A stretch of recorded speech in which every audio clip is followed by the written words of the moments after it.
Look around your world for a second. Cities, factories, global products, phones that can do 1,000 things, news that travels instantly, jobs that didn't exist 10 years ago, and, hanging over everything, questions about the future of the planet. None of that appeared out of nowhere. It has a backstory. And Book 3 is the story of how the modern world was built. Through inventions, empires, wars, economic booms and crashes, movements for rights, and rapid technology. It's also the story of consequences, inequality, conflict, and environmental strain. So, in this revision video, we're going to connect the dots from industrialization to the 21st century and bring this whole book into one connected story. Before we race through the timeline, you need to understand 4 big themes. If you can explain these, you understand Book 3. 1. Power. Who has it, and how do they use it? 2. Systems. Economies, laws, political ideologies, trade networks. Systems decide who gets opportunities and who gets blocked. 3. Rights and resistance. People don't just accept what happens to them. Movements form, strategies change. Sometimes change happens, sometimes there's backlash. And 4. Consequences. Humans solve problems, but we also create new ones. Industrial growth, global empires, and new technologies all bring benefits, but also bring serious costs. We started with the Industrial Revolution because it's one of the biggest turning points in human history. Before industrialization, most goods were made by hand, and energy came mainly from human or animal muscle, wind, or water. Then, new machines, new inventions, and new energy sources, especially coal and later oil, made production faster and cheaper. Factories and cities grew, and transportation, communication, and the overall pace of life sped up. But here's the key. Industrialization didn't just change technology, it changed society.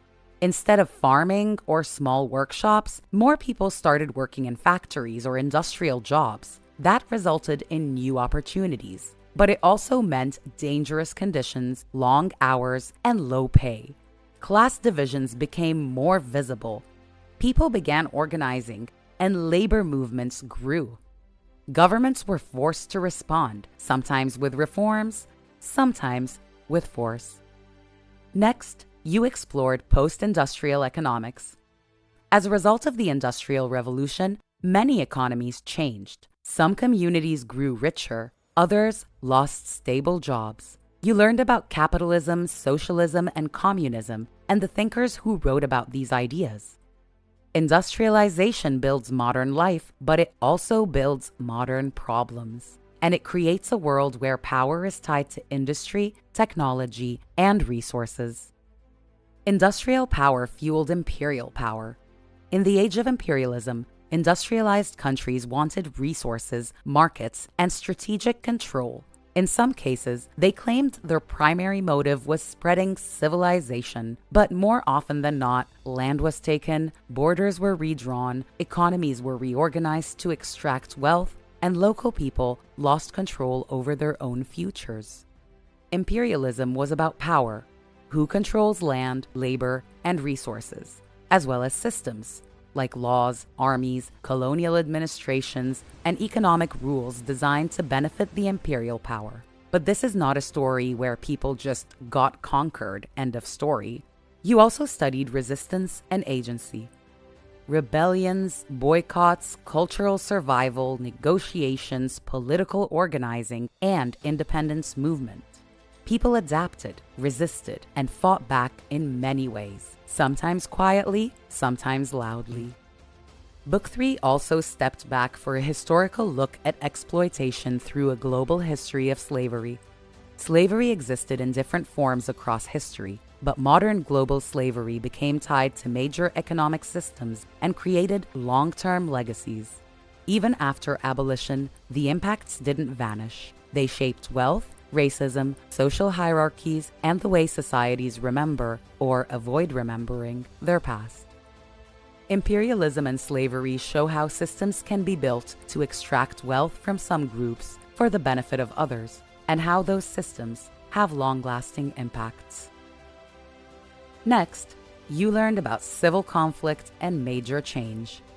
The U.S. Civil War is one of the clearest examples of how a society can break apart over fundamental issues, especially slavery and the future of a nation. It wasn't just battles. It was a conflict about power, rights, and economic systems.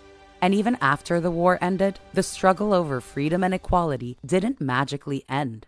The aftermath shaped the next century. Before you moved on, you got a broader snapshot with the turn of the 20th century. This period was like the world taking a deep breath before the storm. Rapid industrial growth, new technologies, rising nationalism, competition between powers, and tensions building underneath the surface. The world had become more connected than ever, and that meant when conflict happened, it could spread wider and faster. Then the world exploded into global conflict. World War I was shaped by alliances, nationalism, competition between empires, and a spark that set everything off. But what made it truly modern was the industrial scale. New weapons, trenches, mass mobilization, and total war, where entire societies were involved. Factories, rationing, propaganda, and massive human costs. After the war, the world was unstable. Economies struggled, political tensions rose, and then came the Great Depression, a massive economic collapse that spread beyond one country. Businesses failed, unemployment rose, families lost savings, and governments faced enormous pressure. Hard times led to fear, anger, and political extremes. Then comes World War II, a global conflict shaped by ideology, expansion, and power. It included mass violence, genocide, resistance movements, and enormous mobilization. By the end of the war, borders and international politics were reshaped. Economic crisis plus fear plus propaganda can change politics quickly, and the consequences of these wars don't end when the fighting stops. They shape the world order for decades. After World War II, the world didn't settle into peace. It shifted into a different kind of conflict, the Cold War. The Cold War was a rivalry between two major systems and superpowers, competing through influence, alliances, propaganda, technology, and the terrifying threat of nuclear war. Instead of fighting each other directly, they often fought indirectly through proxy wars, where conflicts in other regions became part of the larger rivalry. At the same time, many places were dealing with the after effects of imperialism, new nations, new borders, and pressure from bigger powers. This connects to your study of a brief history of the Middle East, where outside influence, borders, strategic interests, and resources collide with local politics, independence movements, and regional conflicts. Even when powerful countries aren't fighting directly, the world can still be full of conflict because power struggles tend to ripple outward. The extension on women's rights around the world reminds us of something crucial. Rights don't arrive all at once, and they don't look identical everywhere. Different countries have different timelines, different barriers, and different goals. Progress often comes from organized activism, education, protest, political pressure, and legal change. And even when progress happens, backlash can follow. The U.S. civil rights movement shows how change happens through strategy. Different leaders and groups may agree on the goal, i.e., equal rights, but disagree on methods.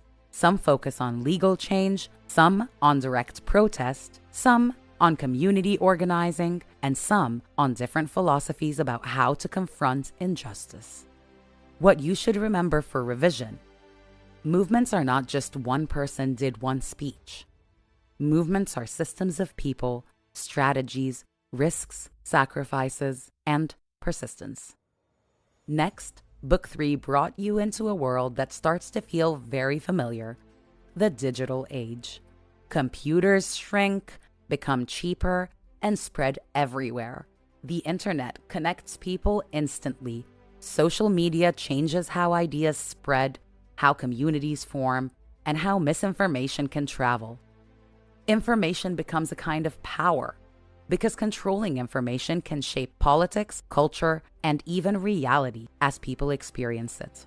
Finally, you studied the 21st century, where everything speeds up even more: globalization, technology, and constant change. But the big idea here isn't memorize every event. The big idea is that you're living in a world built by earlier choices, and your generation will make choices that become a part of history too. Now we connect the title of the book to the full story, from industrialization to climate crisis. The climate crisis isn't random. It connects directly to the history you studied. Industrial growth increases energy demand, which increases the burning of fossil fuels, which increases greenhouse gas emissions. Add global systems that reward growth and consumption, and you get a problem that is both scientific and historical. And this is important. History doesn't just tell you who's to blame. History helps you see how systems work, how incentives, power, and resources shape decisions, and why changing course can sometimes be very hard.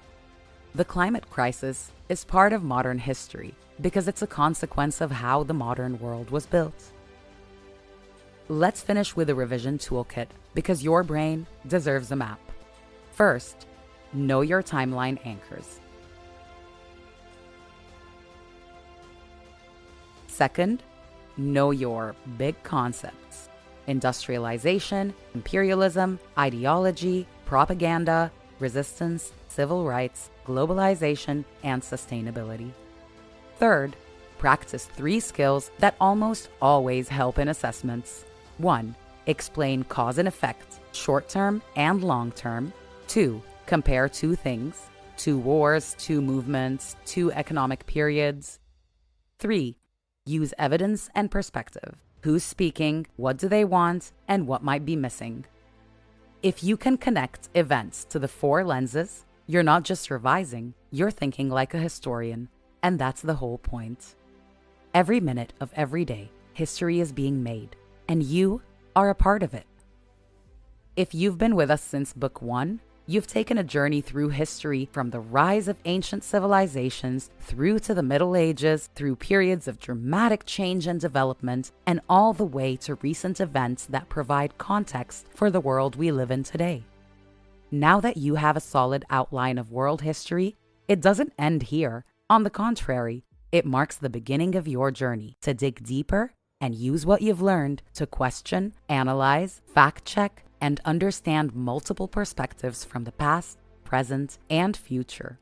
And if you're still thirsty for more history, make sure you subscribe to the Human History Project and stay tuned for deep dives into fascinating history. Stay curious and keep analyzing.